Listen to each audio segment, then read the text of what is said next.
एक 2 मिनट में पहुंचे, ऑटो के बीच में है। अब तो पूरे हो गए, अब क्या हुआ हो गया, पथरी थी इनके, बात वाली जगह में दर्द था।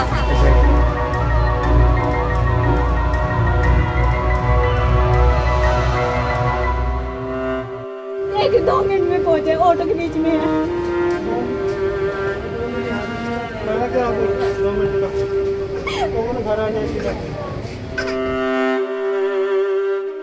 ਕਰੋਨਾ ਦਾ ਕਹਿਰ ਦਿਨੋ ਦਿਨ ਵਧਦਾ ਜਾ ਰਿਹਾ ਹੈ। ਅਜਿਹੇ 'ਚ ਕਰੋਨਾ ਨਾਲ ਹੋ ਰਹੀਆਂ ਮੌਤਾਂ 'ਚ ਵੀ ਵਾਧਾ ਹੋ ਰਿਹਾ ਹੈ। ਕਰੋਨਾ ਵਧਣ ਨਾਲ ਜਿੱਥੇ ਹਸਪਤਾਲਾਂ ਵਿੱਚ ਮਰੀਜ਼ਾਂ ਲਈ ਥਾਂ ਨਹੀਂ ਬਚੀ, ਉੱਥੇ ਹੀ ਸ਼ਮਸ਼ਾਨ ਘਾਟਾਂ ਦੇ ਬਾਹਰ ਵੀ ਲਾਸ਼ਾਂ ਦੀਆਂ ਲਾਈਨਾਂ ਲੱਗੀਆਂ ਹੋਈਆਂ ਨੇ। ਪਰ ਅਜਿਹੇ 'ਚ ਕਰੋਨਾ ਬਿਮਾਰੀ ਕਾਰਨ ਹੋਰਨਾਂ ਬਿਮਾਰੀਆਂ ਨਾਲ ਪੀੜਤ ਮਰੀਜ਼ਾਂ ਨੂੰ ਵੀ ਕਾਫੀ ਮੁਸ਼ਕਿਲਾਂ ਦਾ ਸਾਹਮਣਾ ਕਰਨਾ ਪੈ ਰਿਹਾ ਹੈ। ਕਰੋਨਾ ਮਰੀਜ਼ਾਂ ਦੀ ਹਸਪਤਾਲਾਂ ਦੇ ਵਿੱਚ ਭਰਮਾਰ ਹੈ, ਜਿਸ ਕਾਰਨ ਹੋਰਾਂ ਬਿਮਾਰੀਆਂ ਨਾਲ ਪੀੜਤ ਲੋਕ ਹਸਪਤਾਲਾਂ ਵਿੱਚ ਖੱਜਲ ਖੁਆਰ ਹੁੰਦੇ ਦਿਖਾਈ ਦੇ ਰਹੇ ਨੇ। ਇਹੀ ਨਹੀਂ, ਡਾਕਟਰਾਂ ਵੱਲੋਂ ਇਲਾਜ ਨਾ ਕਰਨ ਦੇ ਚੱਲਦਿਆਂ ਕਿੰਨੇ ਲੋਕ ਜੋ ਕਿ ਕਰੋਨਾ ਪੀੜਤ ਨਹੀਂ ਸੀ, ਉਹ ਵੀ ਮੌਤ ਦੇ ਮੂੰਹ 'ਚ ਜਾ ਚੁੱਕੇ ਨੇ। ਪਰ ਲੁਧਿਆਣਾ ਤੋਂ ਇੱਕ ਅਜਿਹਾ ਮਾਮਲਾ ਸਾਹਮਣੇ ਆਇਆ ਹੈ ਜਿਸ ਨੂੰ ਵੇਖ ਕੇ ਅੱਖਾਂ ਭਰ ਆਉਣ।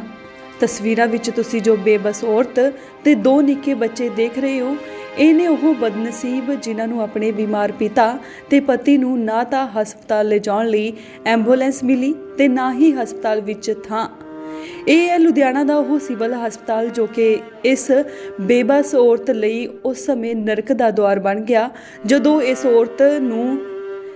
ਔਰਤ ਨੂੰ ਆਪਣੇ ਬਿਮਾਰ ਪਤੀ ਨੂੰ ਹਸਪਤਾਲ ਲਿਜਾਉਣ ਲਈ ਕੋਈ ਐਂਬੂਲੈਂਸ ਨਾ ਮਿਲੀ ਤਾਂ ਇਹ ਆਟੋ ਰਿਕਸ਼ਾ ਵਿੱਚ ਹੀ ਆਪਣੇ ਪਤੀ ਨੂੰ ਹਸਪਤਾਲ ਲੈ ਆਈ।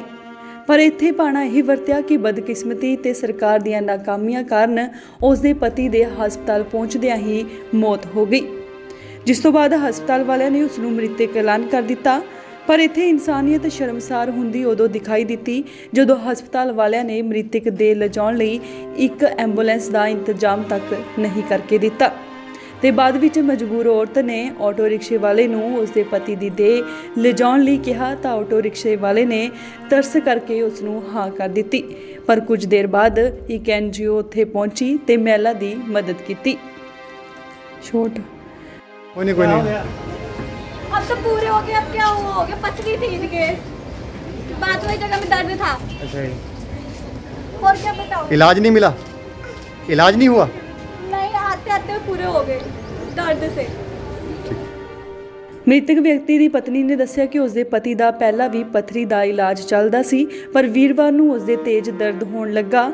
ਉਹਨੇ ਐਂਬੂਲੈਂਸ ਬੁਲਾਉਣ ਲਈ ਕੋਸ਼ਿਸ਼ ਕੀਤੀ ਪਰ ਕੋਈ ਐਂਬੂਲੈਂਸ ਨਾ ਮਿਲੀ ਅਤੇ ਫਿਰ ਆਖਿਰ ਵਿੱਚ ਉਹ ਆਪਣੇ ਪਤੀ ਨੂੰ ਆਟੋ ਰਿਕਸ਼ਾ ਵਿੱਚ ਬਿਠਾ ਕੇ ਹਸਪਤਾਲ ਵੱਲ ਤੁਰ ਪਈ, ਪਰ ਹਸਪਤਾਲ ਪਹੁੰਚਣ ਤੱਕ ਉਸਦੀ ਮੌਤ ਹੋ ਗਈ। ਜੇਕਰ ਸਮੇਂ ਸਿਰ ਐਂਬੂਲੈਂਸ ਮਿਲਦੀ ਤਾਂ ਉਸ ਨੂੰ ਮੁੱਢਲੀ ਸਹਾਇਤਾ ਵੀ ਮਿਲ ਸਕਦੀ ਸੀ ਅਤੇ ਉਸਦੀ ਜਾਨ ਵੀ ਬਚ ਸਕਦੀ ਸੀ। ਲੁਧਿਆਣਾ ਤੋਂ ਰਾਕੇਸ਼ ਗਰਗ, ਇੰਡੋਜ਼ TV, ਆਸਟ੍ਰੇਲੀਆ।